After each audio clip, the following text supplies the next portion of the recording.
Hey, hello, and welcome to some little insight and some background information podcast on a project that is pretty much in production now for certain a long time.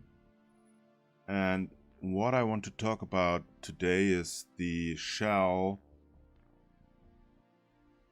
short movie project. And if any one of you ever wondered what's all about the Shell stuff and all the promotional videos on my channel, it's pretty much a short movie idea I had with the age of 19, and it was created for the university film school.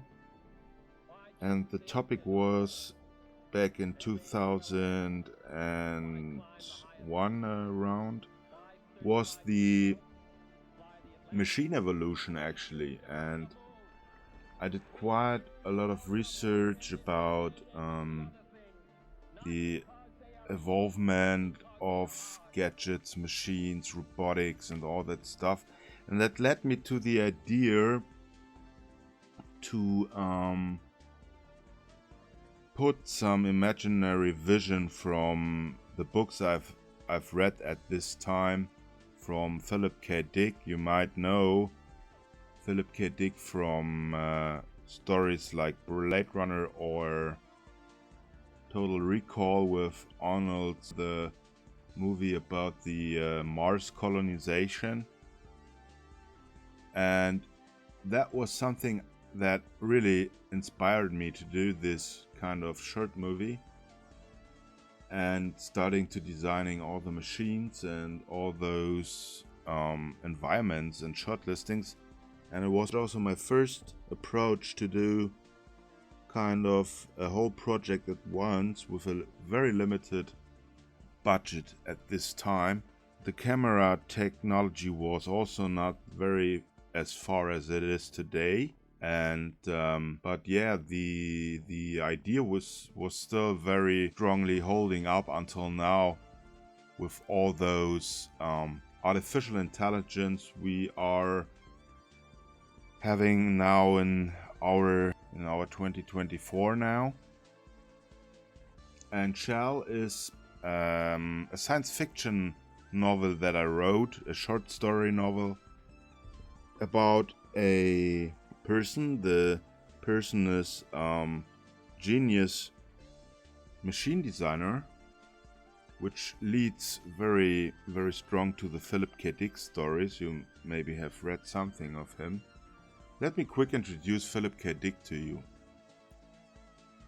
So this is Philip Kindred Dick. He was an US American science fiction writer, author, and visionary person with a lot of great insights in even his times. I mean, here for example we have a Scanner Darkly. He was writing this 1977, or Martian Time Slip from 1964,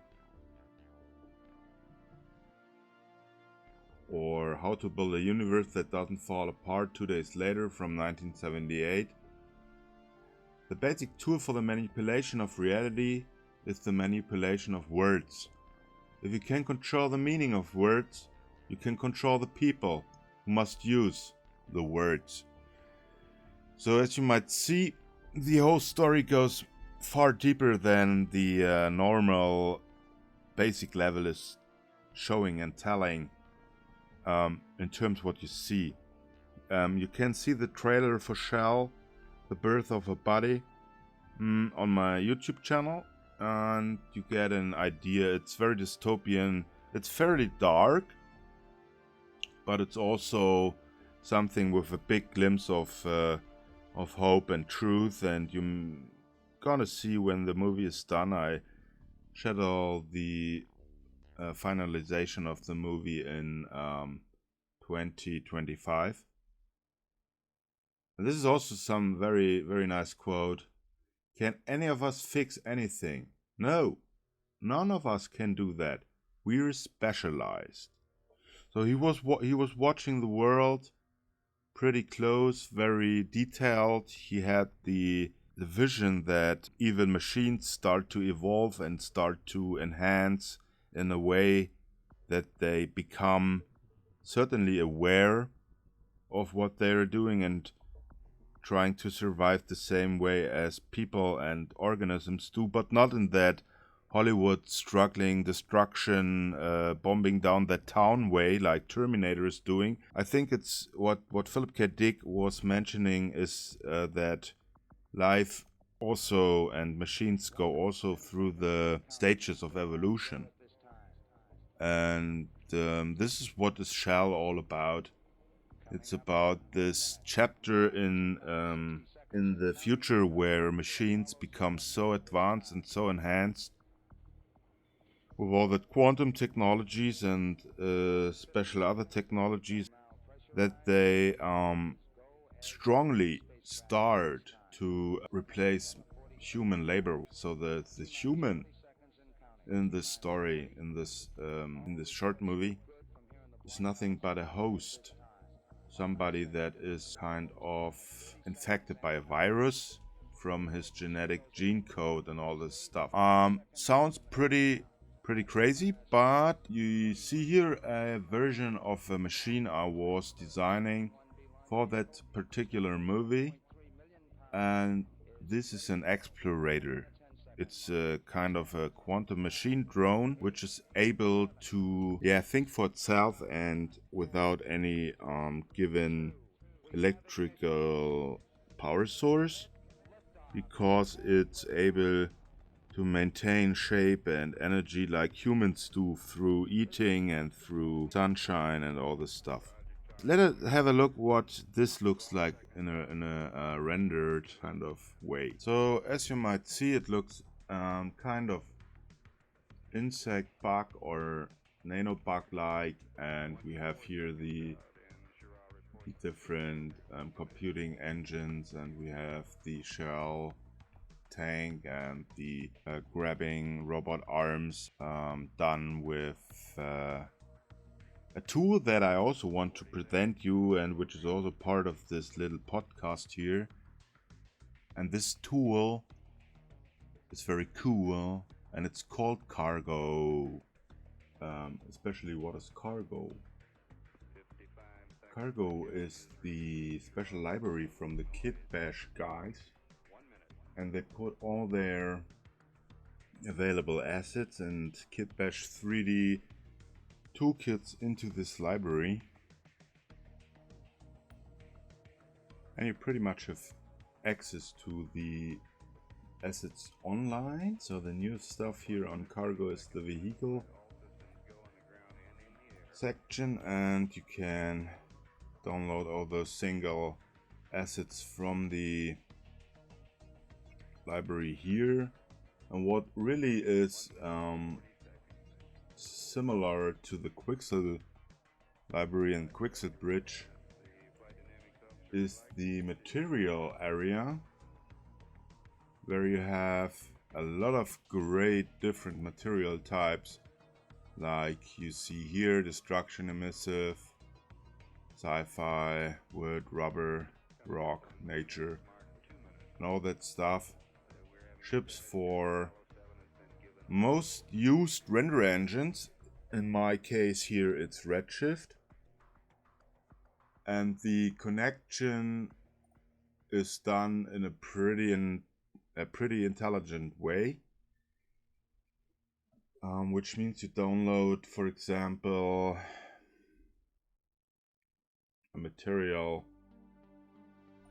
here, and you can see we have here the target software. In my case it's 3ds Max. We also have Houdini, but it also works for Maya, Blender, Cinema 4D and all the other packages.